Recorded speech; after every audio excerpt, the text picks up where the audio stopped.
भाइयों बहनों, ईसाई आस्था को जीने की प्रेरक शक्ति क्या है?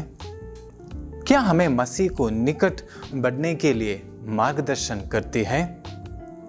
क्या मानवीय मजबूरियां या दिव्य प्रेरणाएं, धार्मिक धारणाओं का डर या ईश्वर के अनुभव से मिली आशा या सांत्वना? आज साधारण काल का 22वां रविवार है। आज के पाठ हृदय के संघर्ष के विषय में अवगत करते हैं। प्रभु यीशु नबी ईसाइयाह के पुस्तक से विवरण देते हुए संत मार्कुस का सुसमाचार अध्याय 7 पद संख्या 6 में कहते हैं कि यह लोग मुझे सिर्फ होंठों में आदर करते हैं, परंतु इनका हृदय मुझसे बहुत दूर है। आज के पाठ हमें धर्म को समझने तथा उन्हें हृदय के गहराइयों से पालन करने के लिए आमंत्रित करते हैं। हमारे पड़ोसी मुल्कों में भीड़ ने अपने देश की राजधानियों को कब्जा किया और अपने जीत की घोषणा की। हर एक राजधानी उस देश का हृदय होता है। उसी प्रकार हमारे हृदयों पर काबू पाकर हम भी हमारे जीवन में ईश्वर को हासिल कर सकते हैं। आज का पहला पाठ जो विधि विवरण ग्रंथ से लिया गया है, हमें बताता है कि सच्चा धर्म क्या है। नबी मूसा के द्वारा ईश्वर इज़राइल जनता को सही धर्म को समझने के लिए प्रेरणा देते हैं। मूसा के द्वारा ईश्वर इज़राइल लोगों को 10 आज्ञाओं को देते हैं और निर्देश देते हैं कि इनका अनुकरण कर जीवन को अपनाएं तथा ईश्वर की निकटता को महसूस करें। संत याकूब के पत्र से लिए दूसरे पाठ में हमें शुद्ध तथा निष्कलंक धार्मिकता के विषय में बताया जाता है।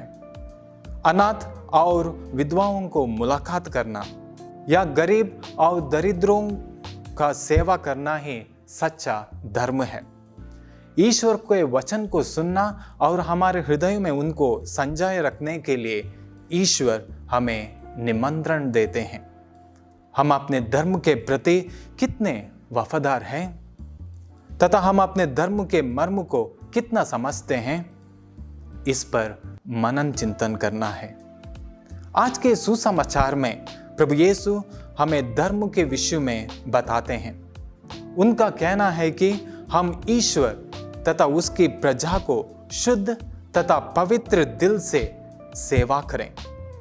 जब शिष्यगण संहिता के खिलाफ बिना शुद्ध किए खाने लगते हैं, तब फरीसी और शास्त्री प्रभुवर से प्रश्न करते हैं कि जिस प्रकार मूसा के संहिता में लिखा है। ये फरीसी और शास्त्री लोग मूसा की संहिता का पालन बहुत नाजुक से करते थे। वे चाहते थे कि सभी लोग इन संहिताओं का पालन करें। असल में वे संहिता का तो पालन करते थे, परंतु ईश्वर के आज्ञाओं को भूल जाते थे।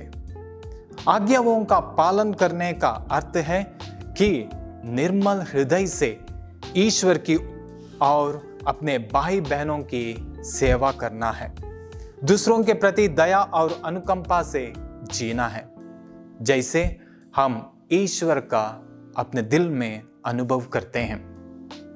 फलस्वरूप प्रभु यीशु को, उन्हें तथा हम सबों को धर्म के बारे में शिक्षित करने का अवसर मिलता है। सबसे पहले नियम का मर्म या भावना नियम के अक्षर से अधिक महत्वपूर्ण है। प्रिय भाई और बहनों, लोगों ने मुझसे कहा है कि वे करीब 15 से 17 सालों से हर रविवार के मिस्सा में भाग लेते आ रहे हैं। यह उल्लेखनीय है ना? हमें उनकी सराहना करने की जरूरत है। हम उनके लिए एक सफलता के रूप में नहीं, बल्कि कितना यूकरिस्ट का संस्कार उन्हें आकर्षित करता है, उस पर ध्यान देना है। जबकि हमने ईश्वर के 10 आज्ञाओं का पालन किया है और विभिन्न प्रार्थनाओं को बोला है, सवाल यह है कि क्या मैं अपने विश्वास में बेहतर ईसाई बन गया हूं? मुझे प्रभु के समक्ष में जांच और पूछने की जरूरत है कि क्या मैं धर्म के प्रति सच्चा हूं और ईश्वर हमसे क्या चाहते हैं। हमें भी संहिता के नियमों का पालन करना है, मगर संहिताओं से भी ज्यादा उनके महत्वपूर्ण विषयों को सादुसी और शास्त्री की तरह भूल जाना नहीं है। संत पिता पॉल सिक्स्थ कहते हैं, आधुनिक समाज गवाहियों को सुनते हैं, शिक्षकों को नहीं। अगर वे शिक्षकों को सुनते हैं कि वे गवाही है। हमें भी संहिता के नियमों का पालन करना है, मगर संहिता के महत्वपूर्ण विषयों को सादुसी और फरीसी या शास्त्री के तरह भूलना नहीं चाहिए। कई बार हमारे प्रार्थना में या धार्मिकता सिर्फ दूसरों को अपनी ओर आकर्षित करने का प्रयास है, दूसरों से तारीफ या प्रशंसा हासिल करने के लिए है। हम ईश्वर के प्रति सच्चा श्रद्धा को भूल जाते हैं। जैसे कि प्रभु ने कहा है, यह लोग सिर्फ होंठों में मेरा आदर करते हैं, परंतु इनका हृदय मुझसे बहुत दूर है। इसलिए हमें ईश्वर को पाने के लिए धर्म एक साधन बनाना चाहिए। दूसरा है पाखंडीपन। हमारे जीवन के आंतरिक पवित्रता के बिना बाहरी धार्मिकता पाखंडपन है। इसलिए हमें पाखंडपन को छोड़ना है। अगर हमारा स्वभाव या व्यवहार हमारे विश्वास के विपरीत है तो हम पाखंडी कहलाते हैं। सरल उदाहरण जैसे, मैं दूसरों को गरीबों के प्रति विनम्र या उदार होने के लिए बोल सकता हूं, परंतु अगर कोई गरीब मुझसे सहायता मांगता है तो मैं साफ इनकार कर देता हूं।